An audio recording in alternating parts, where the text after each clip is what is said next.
এই মুহূর্তে আমরা আছি আইসিসি একাডেমির ঠিক সামনে। ভেতরে প্র্যাকটিস করছে পাকিস্তান দল, ইন্ডিয়া আজকে প্র্যাকটিস করছে না। এবং আমার সঙ্গে রয়েছেন তামিম ভাই।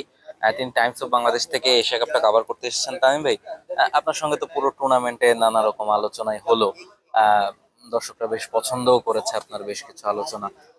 তো শেষ দিকে আমরা প্রায় চলে এসেছি। আগামীকালকেই ফাইনাল, ফাইনাল ম্যাচের আগে প্রিভিউ করতে এসেছেন। মঞ্চটা তো আসলে বাংলাদেশের জন্য ছিল।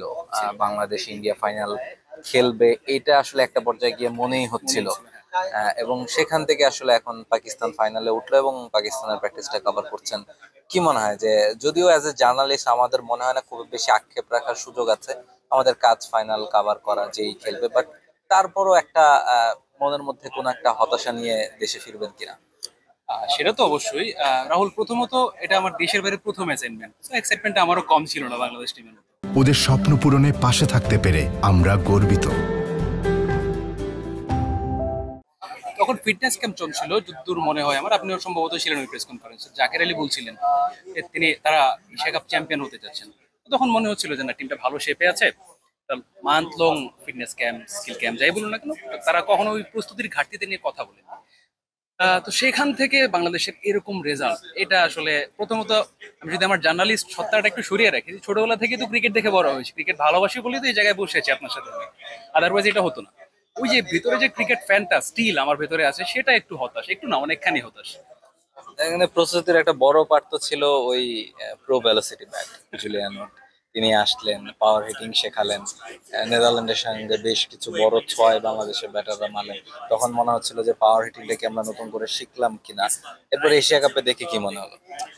পাওয়ার হিটিং ব্যাপারটা এখন এই জাকেরই সেই প্রেস কনফারেন্সে বলছিলেন জুলিয়ান উডকে নিয়ে, যে হৃদয় আগে যেটা ছক্কা মারতো সেটা হয়তো রান বেশি হবে না, একটু দূরে যাবে। তো ওই রকম রিফ্লেকশনও তো দেখলাম না আসলে পাওয়ার হিটিং এর যেই টোটকা যত যত কিছুর কথা বলা হচ্ছিল, সেটা রিফ্লেকশন দেখা গেল কই। তো এখান থেকে অনেক চর্চিত বিষয় ছিল আসলে জুলিয়ান উডের ব্যাপারটা, ইনক্লুশনটা, যে বাংলাদেশে হয়তো এবার টি-20 যে যে ধাঁচে ব্যাটিংটা দরকার সেটা হয়তো বাংলাদেশ করতে পারবে, কিন্তু ওইরকম রিফ্লেকশন দেখা যায়নি। মানে despite all the hypes around Julian Wood, ওরকম কিছু তো দেখাই গেল না। যদি ওরকম কিছু থাকতো বা ওরকম রিফ্লেকশনটা দেখতে পেতাম আমরা, যদি বাংলাদেশ অ্যাটলিস্ট 136টা চেস করতে পারতো। এই মডার্ন টি-20তে আপনি যদি 136 চেস না করতে পারেন, তো আপনি আমাকে যতই প্রো ভেলোসিটির ওই ব্যাটের দুইটা আওয়াজের কথা শোনান, যতই আশার কথা শোনান যে এশিয়া কাপ বাংলাদেশ জিতবে, কিংবা ওই আরেক দলের কাঁধে চেপে যদি আপনি সুপার ফোরে এসে একটা লাইফ লাইনও পান, তবু আসলে ডাজন্ট মেক এনি সেন্স। আপনি আনলেস আপনি 136 চেস করতে পারছেন না, ভারতের মতো দলের সাথে আপনি ফাইনাল উঠলে কি করতেন?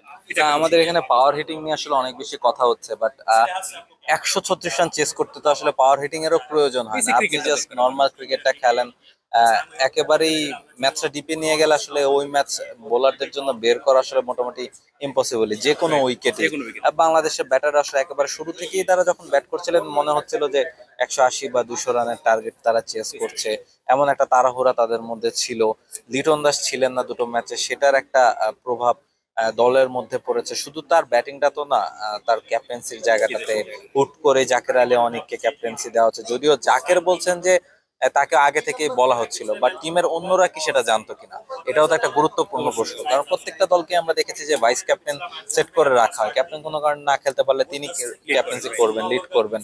ফলে সেই জায়গাটা থেকে যেহেতু মানে বাংলাদেশের এই প্ল্যানিং এর জায়গাটাও কিন্তু একটা বড় কারণ কিনা।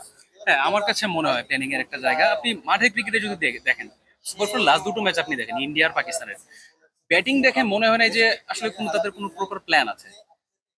লাস্ট দিন পাকিস্তানের সাথে হারার পর ফিল সিমন্স এসে বলছিলেন যে আমাদের প্ল্যান ছিল সেটা কাজ করেনি, বাট দেখে তারা যেভাবে তাড়াহুড়োটা করেছেন, একমাত্র সাইফ হাসান আর লাস্ট ম্যাচটার কথা যদি বলি, সাইফ হাসান আর শামীম পাটোয়ারি ছাড়া কারোর মাঝে ওই ইন্টেন্টটা আমি দেখিনি, অন্তত প্রেস বক্স থেকে দেখে যতখানি মনে হয়েছে। অগোছালো ক্রিকেট, তারা কি করতে চাইছেন তারা নিজেরাও জানে না। স্পেসিফিক করে যদি বলি, নুর হাসান সোহান, তার উপর এক্সপেকটেশন ছিল অনেকখানি, যেহেতু তিনি অনেক most talked about cricketer.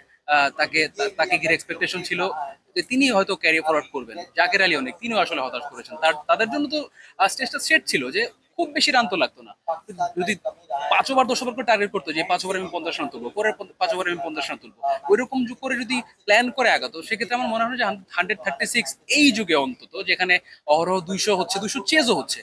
IPL দেখেন, অন্যান্য দলগুলোর টি-20 ইন্টারন্যাশনাল যে ম্যাচগুলো হচ্ছে ওগুলো দেখেন, অহরহ হচ্ছে, কিন্তু এই 2025 সালে এসেও যদি 136 কেউ চেজ না করতে পারে, ওইখানে আসলে কি জাস্টিফিকেশন থাকে, আপনি কি অ্যানালাইসিস করবেন? মানে আমাদের তো দিন শেষে অ্যানালাইসিস করতে হয়, বলতে হয় এটাই আমাদের কাজ যে কেন হলো না। তো আমাদেরও সাফার করতে হয় যে 136 কেন একটা দল চেস করতে পারে না।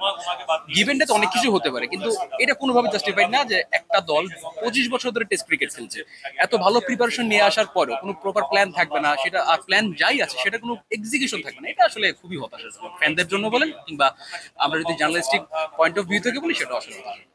এক্স্যাক্টলি, আজকে আসলে ফাইনাল ম্যাচের আগে প্রিভিউতে আমরা ইন্ডিয়া পাকিস্তান নিয়ে অনেক কথা বলছি, বাট আমরা আসলে এই কথাটা বাংলাদেশকে নিয়েও বলতে পারতাম। বাংলাদেশের সামনে সেই সুযোগটা ছিল, মাত্র 136 রান টার্গেট, তারা চেস করতে পারলেই আসলে ফাইনালটা বাংলাদেশের নিশ্চিত হয়ে যেত। তবে আরো একবার এশিয়া কাপের ফাইনাল বাংলাদেশের খেলা হলো না, শেষ 2018 সালে বাংলাদেশ ফাইনালটা খেলেছিল, ফলে এরপরে 7 বছর হলো না। আরো 2টা বছর বাংলাদেশ দলকে অপেক্ষা করতে হবে আরো একবার এশিয়া কাপের জন্য, সেবার ফাইনাল বাংলাদেশ খেলতে পারবে কিনা সেসবের জন্য। তবে বাংলাদেশ দল এই এশিয়া কাপ থেকে যেটা নিয়ে যেতে পারে যে সাইফ হাসানের পারফরমেন্স বা কিংবা বোলারদের পারফরমেন্স, বোলাররা যেভাবে বোলিং করেছেন থ্রু আউট দ্য টুর্নামেন্ট, তারা দুর্দান্ত বোলিং করেছেন। ফলে পেসারদের জন্য বা স্পিনারদের জন্য আপনার খানিকটা মন খারাপ হতে পারে যে তারা এত ভালো পারফর্ম করার পরেও তারা আসলে তার প্রপার রেজাল্টটা পেলেন না ব্যাটারদের কারণে। ফলে সেই আক্ষেপটা যেমন ক্রিকেটারদের মধ্যে নিশ্চয়ই থাকবে, আক্ষেপটা আমাদের মধ্যেও থাকবে, আমরাও সেই নিশ্চয়ই আক্ষেপটা নিয়েই যাব। তারপরেও আসলে এই আক্ষেপ নিয়েই আপনি নিশ্চয়ই এশিয়া কাপের ফাইনাল ম্যাচটা, ইন্ডিয়া পাকিস্তান যে ম্যাচ, সেই ম্যাচটাও দেখতে চোখ রাখতে চাইবেন টি স্পোর্টস এর পর্দায়। দুবাই থেকে রাহুল রায়, T Sports. For more updates, subscribe to our YouTube channel and click on the bell icon. Follow us on Facebook and Instagram. Download T-Sports app to enjoy exciting games and highlights. Visit tsports.com.